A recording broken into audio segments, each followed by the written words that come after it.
Let's face it, the election of 2020 let the genie out of the bottle.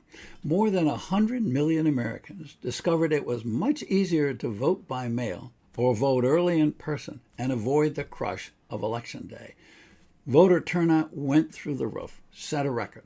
But instead of celebrating that great voter output and great voter participation and their own election victories, Republican lawmakers across the country want to reverse history and roll back all those election law changes that made the big vote possible.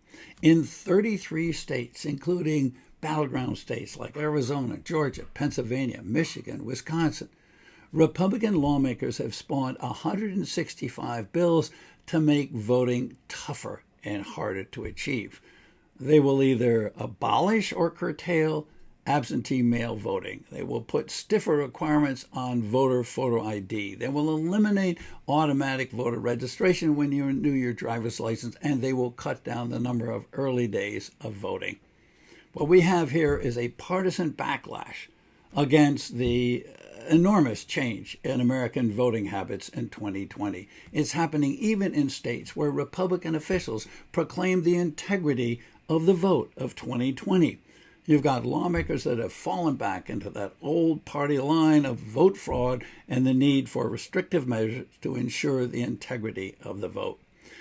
The partisan motivation is pretty obvious. Listen to Alice Olenek.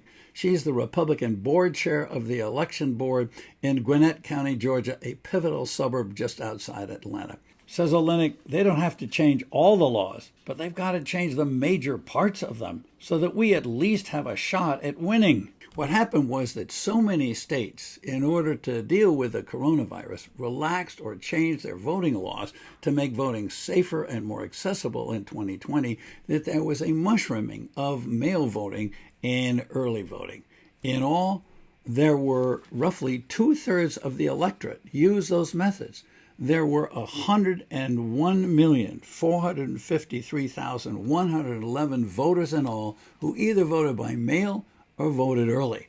The number of mail voters were 65 million, easily more than the 56 million who showed up in person to vote on Election Day. And since Biden dominated the mail voting and Trump did better in in-person voting, pro-Trump legislators in all these Republican legislatures across the country now want to put a crimp on mail voting. Arizona is in the lead. It's got 19 bills in the hopper to try to restrict voting, either to eliminate mail voting or to require that all mail vote ballots be notarized and returned in person, not by mail, but in person. And they even have a law there that would make it a criminal offense, a felony, for a state election official to send out an absentee ballot unless it were specifically requested by an individual voter.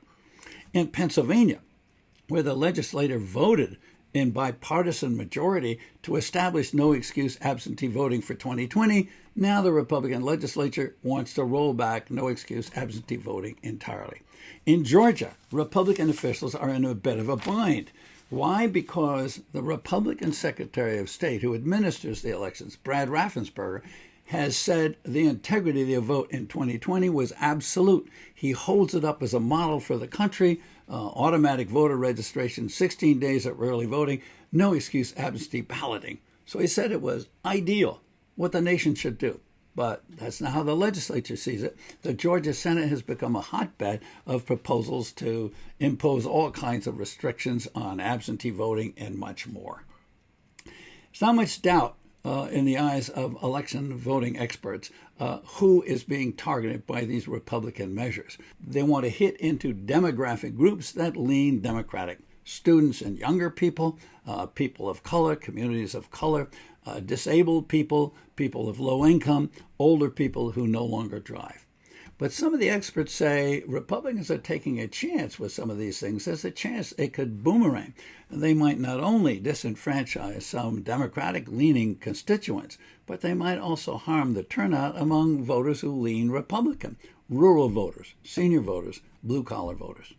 Well, in states like Georgia or Florida or Texas or Arizona, where Republicans control all the levers of power in the state, the legislature and the governor's chair, they can write the legislation they want. But in other states, Republican legislatures in Michigan, Wisconsin, North Carolina, Pennsylvania face Democratic governors, and they can veto legislation they regard as vote suppression. But the Republicans also face a real pushback from Democratic legislators who think the public likes a lot of the changes that were enacted for the 2020 election, and they want to make them permanent.